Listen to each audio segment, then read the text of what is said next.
No, we've already done the pledge of allegiance, so. So Kevin, I'll turn it to you. I'd like to make a motion, approval of the regular board meeting agenda. Okay. Any questions on tonight's board agenda? All in favor? Any opposed? Okay, so moved.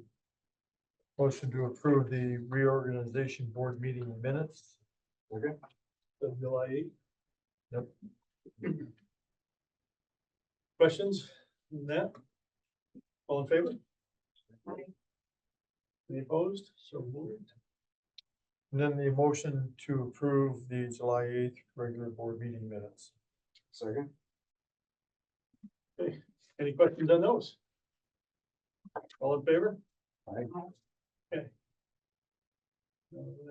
Anybody opposed? So moved. Mr. Miller. Oh, there he is. Okay.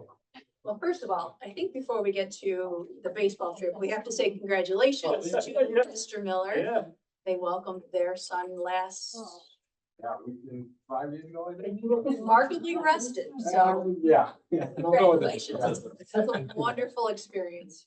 congratulations. Let's get started. Jump right in. Tell them. Alrighty, so we are looking to go to Myrtle Beach as a baseball team for 2025. We've traveled the last 3 years. 2 of those years were to Myrtle Beach. The last year was Delaware.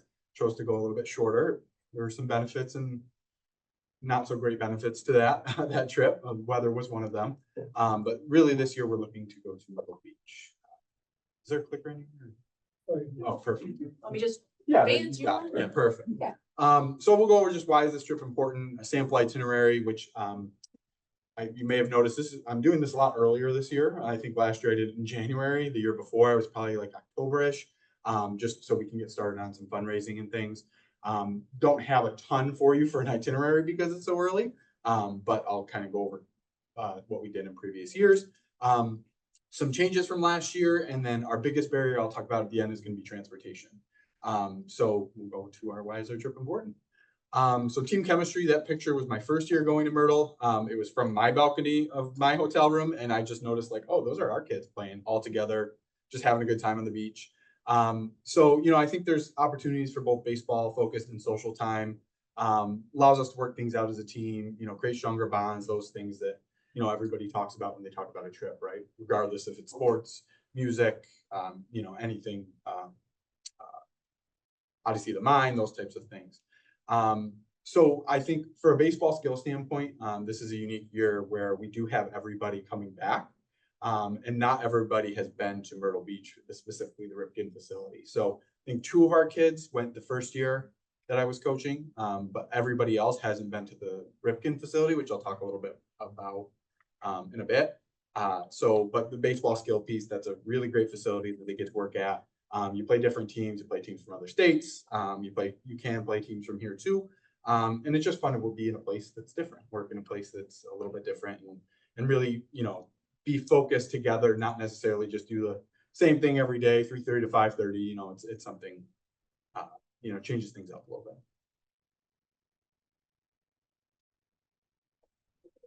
bit. So takeaways from previous trips, it really has immersed us in baseball. That picture, it was down in Delaware last year. Weather was not cooperating. We had to find a chicken coop to practice in. So that was at the chicken coop. They converted into a batting cage, so there's indoor and outdoor.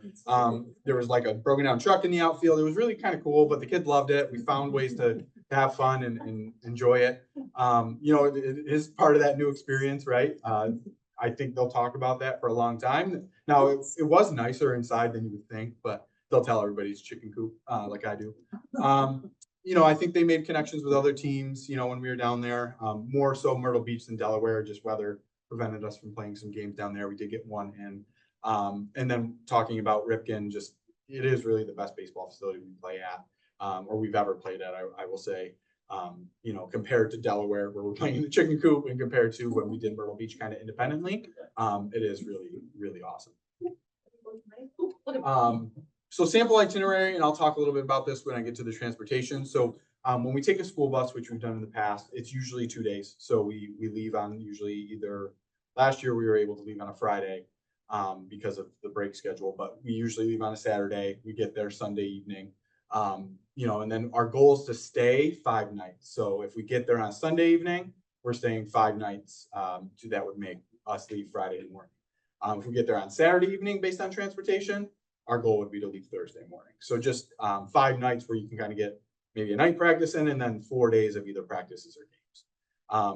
We usually fill that in with lots of fun stuff, to do, in when you're not playing or practicing, but just because it's so early, I just don't have that. I can certainly send old itineraries that we've used that were pretty detailed, but in terms of like specific dates and things, it's just so early to have that figured out yet.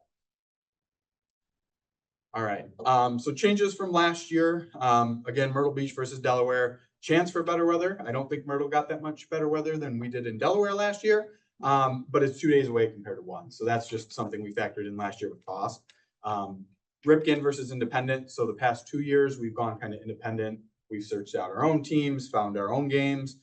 We've been lucky enough that like Wayland Cohocton, for example, was able to facilitate some things 2 years ago. In terms of who we were playing last year, it was me calling like, I don't know how many different schools in Delaware, seeing who would be able to play us. Turns out their season starts earlier, so they have their schedule done earlier, which it was a learning moment. But we did get two opportunities to play teams down there. The pros though, with going to Ripken, better facilities, they take care of all the scheduling. So you're guaranteed, if you say I want 3 games, they're going to find you 3 games. If you say I want a scrimmage in 2 games, they're going to find that for you. If you say I want to practice at 11 o'clock at night, they'll make that work too. So, there is the scheduling component that is much better. I think the cons, just Ripken is very expensive. I will say it's, you stay in hotels compared to the large house. That was one thing the kids have really loved the past 2 years. It's like staying all together, or even the 2 years ago, they stayed in like 2 houses so they could kind of go back and forth. They really enjoyed that. With Ripken, you do have to stay in a hotel. I asked, like, is there any wiggle room on that? They told me you can pay for a house and our hotels, and I was like, we can't do that. But so we're not going to do that. But you end up staying 4 or 5 in a room. I think these guys, because they were all on the team last year, are a little bit closer. Getting them out and about and together won't be that hard, but it just does. You're separate for a time. So if we leave after school Friday, I think that actually we can disregard that. That was really talking about if we were to leave after school Friday, taking 2 days down there. That's something I don't know that we want to do. But I do put on there, we are still getting back in time for that Easter holiday, no matter what the schedule is. So I know that's important to families, and we want to make sure we get back.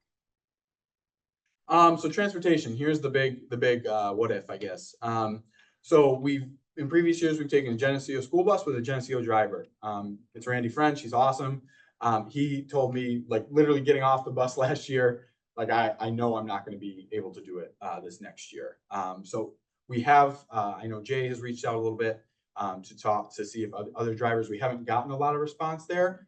So there are a couple other options if we don't find another Geneseo driver. So we've looked into charters. They're really expensive. We would have to do a ton of fundraising. We can start on that earlier now if we want to. Another driver from a local district that would then have to be board approved and all of those things as like a sub driver for us. Or there's the option of parents transporting. There's some other districts around here that do that. Wayland Cohocton, it's like they bring up the parents transport. I think they're only the coaches for like the practices. I don't love that because the kids love the bus ride. Weird as you wouldn't think they would, but like you go to senior night and like 3 or 4 kids every year say, bus ride to Myrtle Beach. Like, we might as well drive a bus rather than go down there. They enjoy that part. So, I think I like to keep it, on going as a team. But if we have to do parents transport, that would kind of be the last option, I think, for me. Didn't give you a ton of specific details because we're so early, but any questions on that or anything I can clarify? If we had parent transport, wouldn't that be a liability to the district? If we're saying it's a school sanctioned trip, right? I don't know. We'd have to look with, talk to our insurance carrier and see how other districts have done that. I know like Livonia, for example, does it too, where like I think the trip doesn't start until like they're released down in Myrtle Beach for whatever reason. I know there's so many different things. There's a few local school districts. Yeah, that do it. Yeah, there's Avon, Waco, Livonia, Avon, Kelmum might do it as well. The parents get them down, release them to the coach keeps them for the 5 days with the coach at the Ripton experience, and then releases them back to the parents at the end, and then the parents bring them back. But again, that's my last, I would prefer to go down there as a team just because they do enjoy it so much and they're trapped for 7 hours together, so, which I think is a The good thing. Board of Education needs to go down so that we can have a formal meeting there to release There them. you go. Yeah, absolutely, absolutely. We'll do it right on the field. Yeah, or the beach, yeah. Any other questions? How much are you talking on the, if you have to go with a charter bus? So some parents have been looking into this for me. I'm hearing like 12 to 15 grand. So it's a lot of money. And I don't even know that moves us around when we're down there as much. I know that's to get us there and get us back. And I think we've looked at some local companies as well as some national companies. So yeah, that's kind of where we're starting. I don't have like a direct like quote, but they've done some research on that. Thank you, Scott. Yeah, thank you.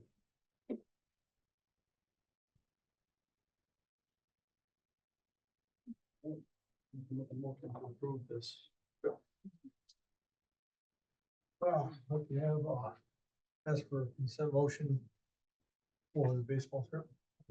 In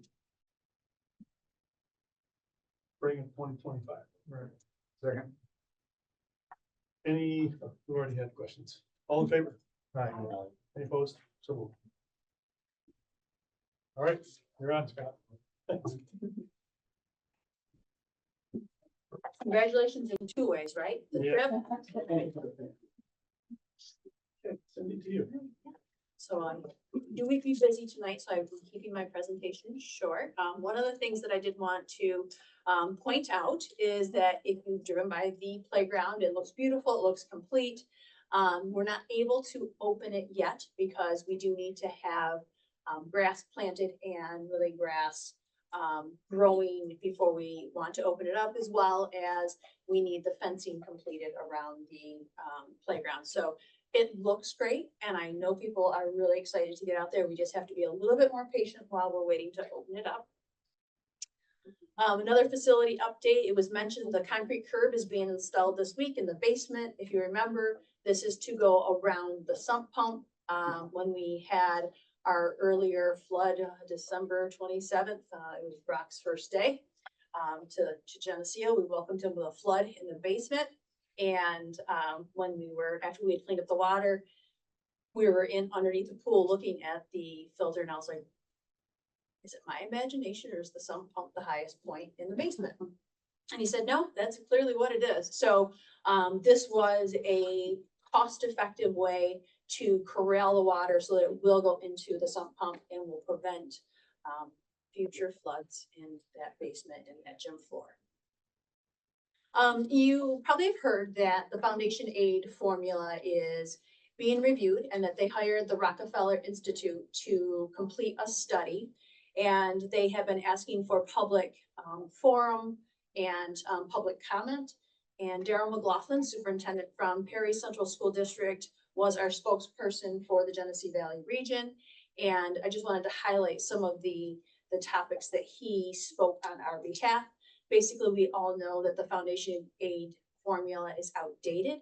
They use this information from over 20 years ago. We know that there have been significant changes in education between our standards, our assessment and regulations. We know that the Board of Regents is considering new measures for graduation. School districts have more responsibilities. More often than not, schools are using the term, we're raising children, we're providing mental health services, we're providing some dental services. If we can, we provide glasses to students.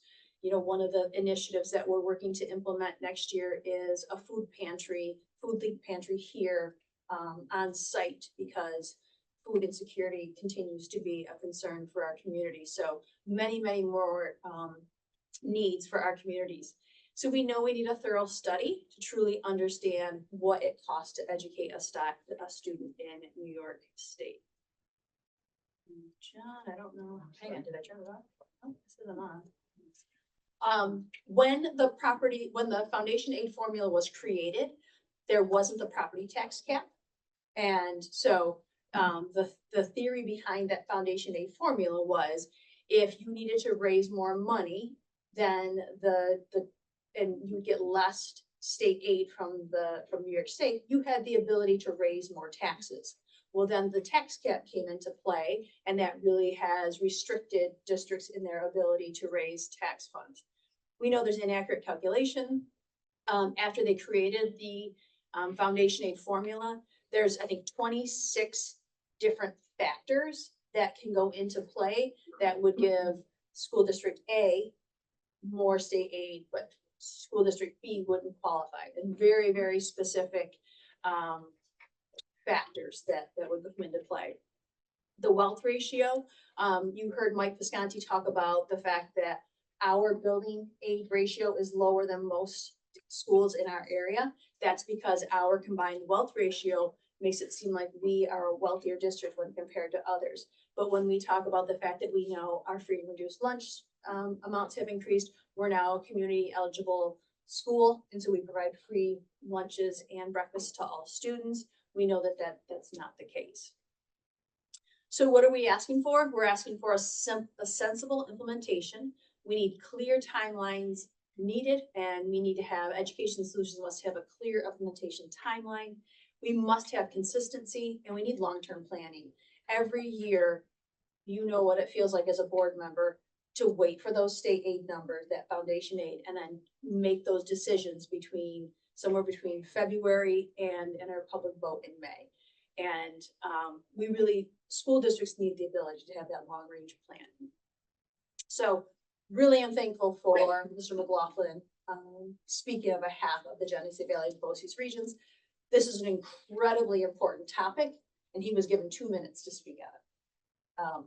And only one superintendent from the region was allowed. In fact, he didn't get notified until 2 days prior to the session that he was actually going to be allowed to speak. So we were worried we weren't going to have any representation, but just wanted to bring you an update on it. Any questions? Thank you. You're welcome. Okay, nobody in community relations?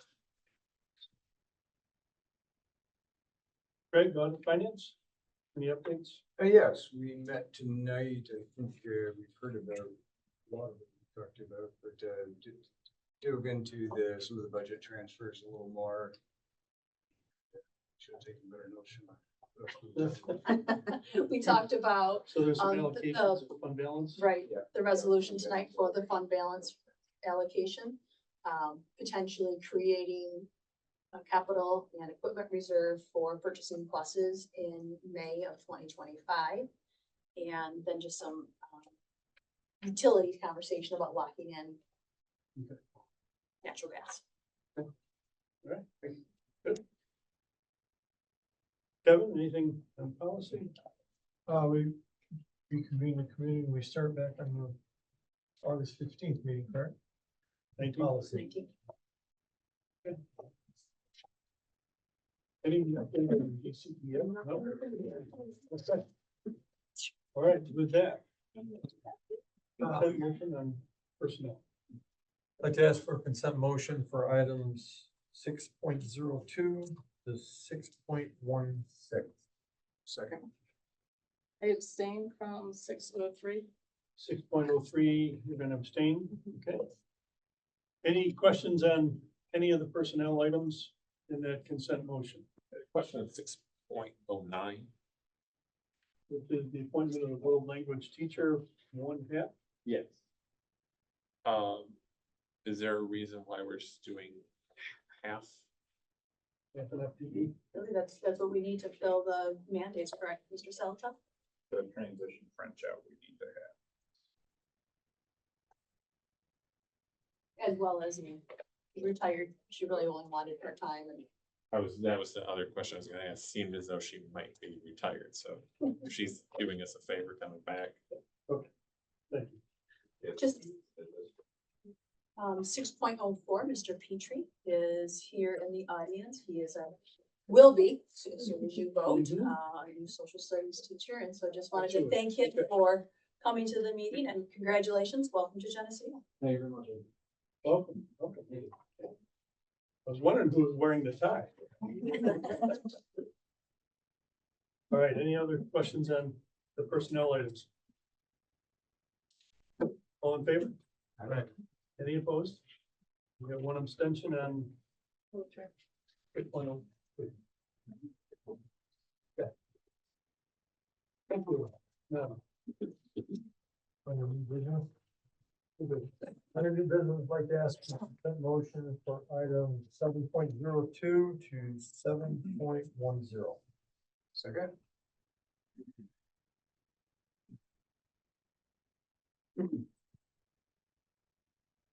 I know, Bobby, you did have some questions on the, or at least wanted to see the professional development plan and so on, so you're good with that? Yep, yep.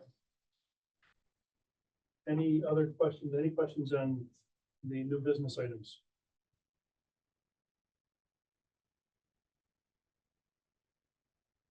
All in favor? All right. Any opposed? So moved. Under section 8, business office, like to ask for consent motions for items 8.02 to 8.09. Second? Okay. Before I say anything, any questions from anybody? So one of the things that we had talked about in finance,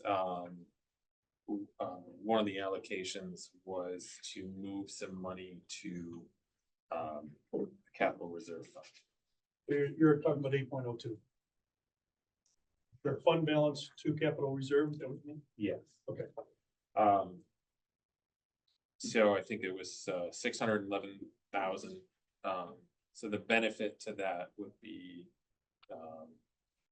that money would be in there at the time of the vote, so it could be considered to offset the local share. It would generate interest income in that account. The downside is that that would need voter approval to unlock that money. Right. What is in the reserve, in the capital reserve now? 172. And if I recall, the numbers they put up earlier were based on 711. Correct. 711,000. Yeah. So that is based upon us kind of moving on this. Okay. Yeah, so in 2017, you started, the board authorized a $2 million capital reserve fund, it has 10 years in it. There's been 1.3 million and some change has already been pushed towards that. This 611 gets us to the 2 million, does not, you can put interest and everything else in it that was still approved. And the 711 number as well, it'll probably with interest and everything else get to about 611 plus the 172 is like 813. And then with interest and everything else, you probably get to about probably that's Okay. All right. That's the discussion I wanted to hear. and then starting in May, we would just have to go out for voter approval for another capital reserve. And then you guys can determine how large the amount you would like to go out, whether it's another 2 million, 4 million. Okay. So you're good. Finance says do it. I think it makes sense. Yeah. Okay.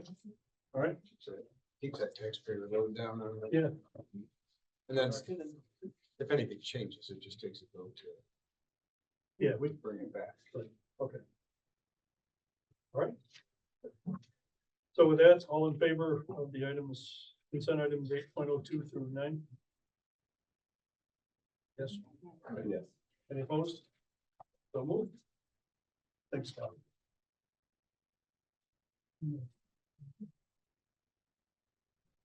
So, regular business items? Don't think so at this point. Okay. Too early. Oh. Pardon me? Yeah, so go ahead and we're gonna enter into executive session.